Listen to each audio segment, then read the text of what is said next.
మరో sensational record ని తన ఖాతాలో వేసుకున్నాడు Indian super T20 star Suryakumar Yadav. నిన్న జరిగిన మ్యాచ్ లో కేకేఆర్ పై సూపర్ విక్టరీ సాధించింది ముంబై.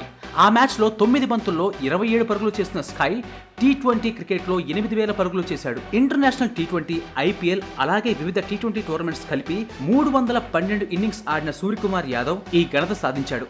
కేవలం 5,256 బంతుల్లోనే ఈ రికార్డ్ సాధించిన స్కై ప్రపంచవ్యాప్తంగా 2వ స్థానంలో ఉండగా మొదటి స్థానంలో West Indies star batsmen Andre Russell ఉన్నాడు. రసూల్ 4,749 బంతుల్లో 8,000 పరుగులు చేశాడు. ఇండియన్స్ లో ఇప్పటి వరకు కోహ్లీ, రోహిత్, శిఖర్, రైనా 8,000 పరుగులు చేయగా ఇప్పుడు ఈ లిస్ట్ లో స్కై జాయిన్ అయ్యాడు. అంతేకాదు 31 ఏళ్ల తర్వాత ఇంటర్నేషనల్ మ్యాచెస్ లోకి ఎంటర్ అయినప్పటికీ అతి తక్కువ ఇన్నింగ్స్ లోనే స్కై కేవలం 79 ఇన్నింగ్స్ లో 2,598 పరుగులు చేశాడు. ఇక ముందే తన ఇంటర్నేషనల్ కెరియర్ ని గనక స్టార్ట్ చేసి ఉంటే ఈ ఫార్మాట్ లో తన రికార్డ్స్ ఇప్పట్లో బద్దలు కొట్టడం ఎవ్వరి తరం అయ్యేది కాదేమో. మరి దీని గురించి మీరేమనుకుంటున్నారు?